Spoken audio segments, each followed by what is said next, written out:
Hello students, let's solve few MCQs of real numbers. तो basics को अगर आपने ढंग से पढ़ा है, अगर आपको एलसीएम एचसीएफ के बारे में सब फार्मूलाज क्लियर हैं, फार्मूला मतलब जो कॉन्सेप्ट सिखाया था, अगर वो सब क्लियर है तो आप ये जो एमसीक्यूज़ हैं बहुत इजीली सॉल्व कर पाओगे। लाइक फर्स्ट क्वेश्चन क्या है कि पी और क्यू दोनों प्राइम नंबर्स हैं। प्राइम नंबर्स हैं मतलब इनमें आपस में कुछ कॉमन नहीं आएगा, ठीक है। तो पी क्यू स्क्वेयर और पी क्यूब इंटू क्यू का एलसीएम फाइंड आउट करना है। तो इसमें जो फर्स्ट नंबर है that is P into Q square, जो सेकेंड नंबर है that is P cube into Q, और पी और क्यू दोनों ही प्राइम नंबर्स हैं।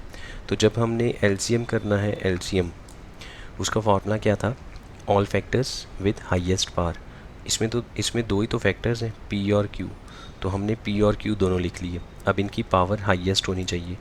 तो अगर फर्स्ट नंबर में देखें p की पावर है 1, सेकंड में है 3, तो दोनों में से ग्रेटेस्ट तो 3 बनती है। q की तरफ देखा जाए तो फर्स्ट नंबर में q की पावर 2 है, सेकंड नंबर में q की पावर 1 है, तो दोनों में से जो बड़ी पावर है दैट इज़ 2। तो इसका एलसीएम क्या होगा, p cube into Q square. So C is the correct option, ठीक है जी। देन इसी तरह से सेकंड क्वेश्चन में नंबर्स वही सेम है और उनका HCF चाहिए। तो HCF का रूल क्या था, HCF that is equals to common factors with smallest power. इसमें P और Q दो फैक्टर्स हैं और दोनों ही नंबर्स में अपीयर होते हैं, तो P इंटू क्यू ये दोनों कॉमन है। अब इनकी पावर स्मॉलेस्ट चाहिए। हमने देखा P की दो पावर्स हैं 1 और 3, दोनों में से स्मॉलेस्ट 1 है। Q की पावर्स दो हैं 1 एंड 2, दोनों में से स्मॉलेस्ट 1 है, जो ऑलरेडी यहाँ पे लगी हुई है, ठीक है। पावर में कुछ नहीं लिखा, दैट मीन्स बाय डिफ़ॉल्ट उसमें 1 लिखा हुआ है। तो इन दोनों नंबर्स का HCF क्या आएगा, P into Q. So A is the correct option. The next third question जो है, इसमें आप देख सकते हैं you are having two numbers A और 18, A एंड 18, दोनों का एलसीएम दे रखा है 36, दोनों का HCF गिवन है 2 and we need to find the number A।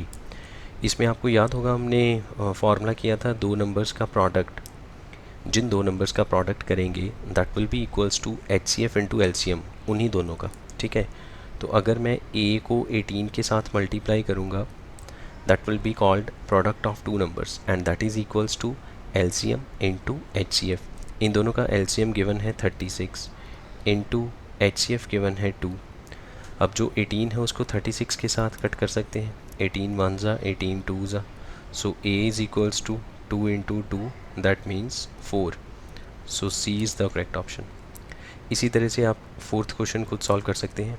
इसमें भी बहुत सिंपली आपको दो नंबर्स गिवन है 26 और 169, दोनों का HCF गिवन है x और दोनों का LCM गिवन है 338 and we need to find x, हमें x चाहिए। अगेन इसमें भी क्या होगा, 26 into 169 that is a product of two numbers and that will be equals to x, that means HCF into LCM, ठीक है। लेफ़्ट साइड में हमने दो नंबर्स का प्रोडक्ट लिखा और राइट साइड में दोनों के HCF और LCM का प्रोडक्ट लिख लिया। यहाँ से हमें x मिल जाएगा बहुत इजीली। अच्छा, ये जो 169 है ये 338 का हाफ है, और यू कैन से 169 को अगर आप कट करेंगे 338 के साथ तो 2 बचेगा, ठीक है जी। अब जो 2 है वो x के साथ प्रोडक्ट फॉर्म में है, लेफ़्ट साइड पे आके डिवाइड हो जाएगा, तो अगेन 2 को कट किया 26 के साथ तो 13 रह गया। So 13 is equals to x, तो इसका ऑप्शन है D, 13, right. The next fifth question, LCM of two numbers is 1200, which of the following can not be their HCF। देखिए एक चीज़ आप नोट कर लीजिए, यहाँ पे एक और आप नोट लिख सकते हैं, जहाँ पे आपने नोट्स बनाए थे एक उसमें पॉइंट और ऐड कर लेना कि LCM of two numbers is always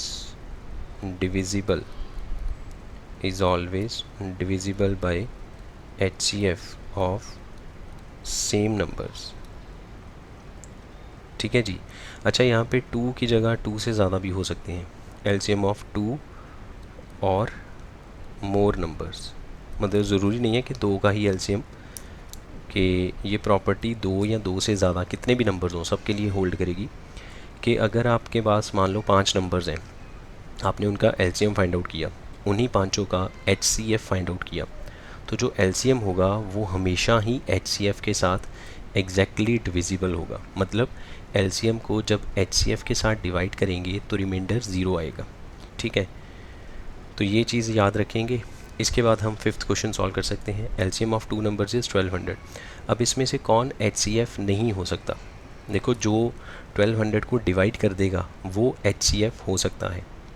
इस क्वेश्चन में हमें दो नंबर्स के बारे में नहीं पता, नंबर्स क्या हैं, हमें सिर्फ उनका एलसीएम दे रखा है और हमसे ये पूछा है कि गिवन ऑप्शंस में से कौन इसका एचसीएफ नहीं हो सकता। तो एलसीएम जो है वो एचसीएफ के साथ हमेशा एग्जैक्टली डिविजिबल है। ठीक है, अगर हम पहला ऑप्शन पिक करते हैं 600, देन 600 को मान लो हमने एचसीएफ लेट किया और एलसीएम है 1200, तो 1200 को जब 600 से डिवाइड करके देखा तो एग्जैक्टली डिविजिबल हो जाएगा, क्योंकि 600 के टेबल में 2 पे 1200 आ जाएगा। तो इसका मतलब 600 एचसीएफ हो सकता है। हमें ये बताना है एचसीएफ क्या नहीं हो सकता। तो अब इन चारों ऑप्शंस को देख के साफ पता चलता है कि 500 एचसीएफ नहीं हो सकता कभी भी इस केस में, क्योंकि 1200 कभी भी 500 से एग्जैक्टली डिवाइड नहीं होगा। 400 से हो जाएगा, 200 से हो जाएगा, 600 से हो जाएगा, बट 500 से नहीं होगा। Right, then next sixth question. अच्छा, ये बिल्कुल वैसा ही है सेम जो हमने फर्स्ट सॉल्व किया था कि दो नंबर्स में से कॉमन बोल दिया, सॉरी, एलसीएम करना है तो ऑल फैक्टर्स, सारे फैक्टर्स। ए और बी की तरफ अगर ध्यान से देखा जाए, दोनों में दो दो फैक्टर्स हैं, पी एंड क्यू, और दोनों प्राइम हैं, पी एंड क्यू। तो एलसीएम में पी एंड क्यू दोनों आ जाएंगे और दोनों की हाईएस्ट पावर आएगी। पी की हाईएस्ट पावर है 2, क्यू की है 4, तो आंसर इसका सी आएगा, P square Q raise to the power 4, C is the correct option. ठीक है जी। Then next, P and Q are two consecutive natural numbers, HCF of P and Q. देखो, कोई भी जो दो कंसेक्टिव मतलब साथ साथ वाले, जैसे 5 के बाद 6, 6 के बाद 7, 5 और 7 नहीं, क्योंकि वो कंसेक्टिव थोड़ी ना, बीच में 6 पड़ा हुआ है। कंसेक्टिव मतलब एक के बाद एक, एक के बाद एक, लाइक 12, 13, 26, 27 और यू कैन से 49, 50। तो जब कभी भी आप दो कंसेक्टिव नेचुरल नंबर्स को उठाओगे, एक उसमें से ऑड होगा, एक इवन होगा। अगर पहला इवन है तो दूसरा ऑड होगा, अगर फर्स्ट वाला ऑड है तो सेकंड वाला इवन होगा। ठीक है जी। इवन ऑड में से कभी भी कॉमन नहीं आएगा, तो जिसमें से कुछ भी कॉमन ना आए उसका एचसीएफ हमेशा क्या होगा, 1। ये पहले भी लेक्चर में बताया था कि जिन नंबर्स में से कुछ भी कॉमन नहीं निकलता उनमें से हमेशा 1 कॉमन आ जाता है। तो अगर पी और क्यू दोनों कंसेक्टिव नेचुरल नंबर हैं, इनमें से कॉमन तो निकलेगा नहीं, तो इसका एचसीएफ क्या होगा, 1। So C is the correct option. Right, then next 8th वाला फिर वही है, प्रोडक्ट ऑफ टू नंबर्स, दो नंबर्स का product x into y should be equals to, इन्हीं का एचसीएफ कितना है, 5 इंटू इन्हीं दोनों का एलसीएम जो हमें चाहिए। ठीक है, इस केस में आपको x और y का प्रोडक्ट डायरेक्टली गिवन है, दैट इज़ 180। इंडिविजुअली नंबर क्या है हमें वो नहीं पता और हमें चाहिए भी नहीं, हमें तो दोनों का प्रोडक्ट चाहिए, और प्रोडक्ट हमें गिवन है 180। x into Y is equals to 180, that is 5 into LCM. ठीक है, और मुझे एलसीएम चाहिए, तो हम क्या करेंगे, जो 5 प्रोडक्ट फॉर्म में है एलसीएम के साथ उसको 180 पे डिवाइड कर देंगे, 180 divide by 5, that will be equals to LCM. यहाँ से इसको कट किया तो 36 आंसर आएगा। सो 8th का ऑप्शन है C, that is 36। Now 9th question है, we need to find HCF of smallest prime number and smallest composite number. तो सबसे पहले तो हम इसमें स्मॉलेस्ट प्राइम नंबर लिखेंगे कि सबसे छोटा प्राइम नंबर कौन सा है, smallest prime number, that is equals to 2। Prime numbers 2 से स्टार्ट होते हैं, 2, 3 के बाद 5, 7 है ना, सो ऑन। तो सबसे छोटा प्राइम नंबर है 2, हमने वो लिख लिया। Then smallest composite number, composite number जो प्राइम नहीं है। अच्छा, 1 ना तो कॉम्पोजिट में है ना प्राइम में है, ये पहले भी बता चुके हैं और आपको पता भी होगा, छोटी क्लासेस में आपने पढ़ रखा होगा। सबसे स्मॉलेस्ट नंबर है 2 जो प्राइम है, फिर उसके बाद आ गया 3 वो भी प्राइम है, उसके बाद आएगा 4। तो 4 एक ऐसा नंबर है जो कॉम्पोजिट है और वो स्मॉलेस्ट कॉम्पोजिट नंबर है। 4 के बाद बहुत सारे नंबर्स हैं जो कॉम्पोजिट हैं, लेकिन सबसे छोटे वाला नंबर तो 4 हुआ ना, जो कॉम्पोजिट की कैटेगरी में आएगा। अब हमें इन दोनों का HCF चाहिए। HCF मतलब इन दोनों का कॉमन क्या है। तो 2 और 4 में से क्या कॉमन हो सकता है, मैक्सिमम 2 कॉमन हो सकता है। तो 9th क्वेश्चन का आंसर क्या आएगा, 2। मतलब अगर इसके आपको 4 ऑप्शंस दिए जाएंगे तो जहाँ पे 2 लिखा होगा उसको टिक कर देना। Then next again we have given a number A that is x cube y square, number B x y cube and we need to find their HCF। HCF मतलब हाईएस्ट कॉमन फैक्टर। A और B इन दोनों का HCF find out करेंगे। HCF लिखने का क्या method था, common factors with smallest power. तो A जो है that is expressed in terms of x into Y, साथ में कुछ पावर्स हैं। इसी तरह से B is expressed x into Y, इसमें भी कुछ पावर्स हैं। तो एक्स वाई तो दोनों में ही है, A और B में। तो एक तो इन दोनों में से एक्स वाई कॉमन आएगा। ठीक है, ये 10th का सोल्यूशन है। अच्छा, फिर उसके बाद कॉमन फैक्टर्स के ऊपर पावर भी लिखनी है, जो स्मॉलेस्ट पावर है वो लिखनी है।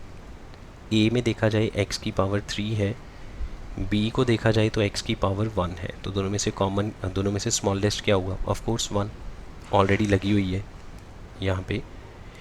HCF में जो हमने लिखा एक्स वाई, वहाँ पे x के ऊपर 1 तो लिखा ही हुआ है ऑलरेडी। देन y की तरफ ध्यान दिया जाए, a में अगर देखा जाए तो y की पावर 2 है, b में देखा जाए तो y की पावर 3 है। 2 और 3 में से स्मॉलेस्ट क्या हुआ, ऑफ कोर्स 2। तो y पे 2 लगा दो, तो अल्टीमेटली इसका HCF क्या बना, x into Y square. So B is the correct option. ठीक है, I hope this must be clear.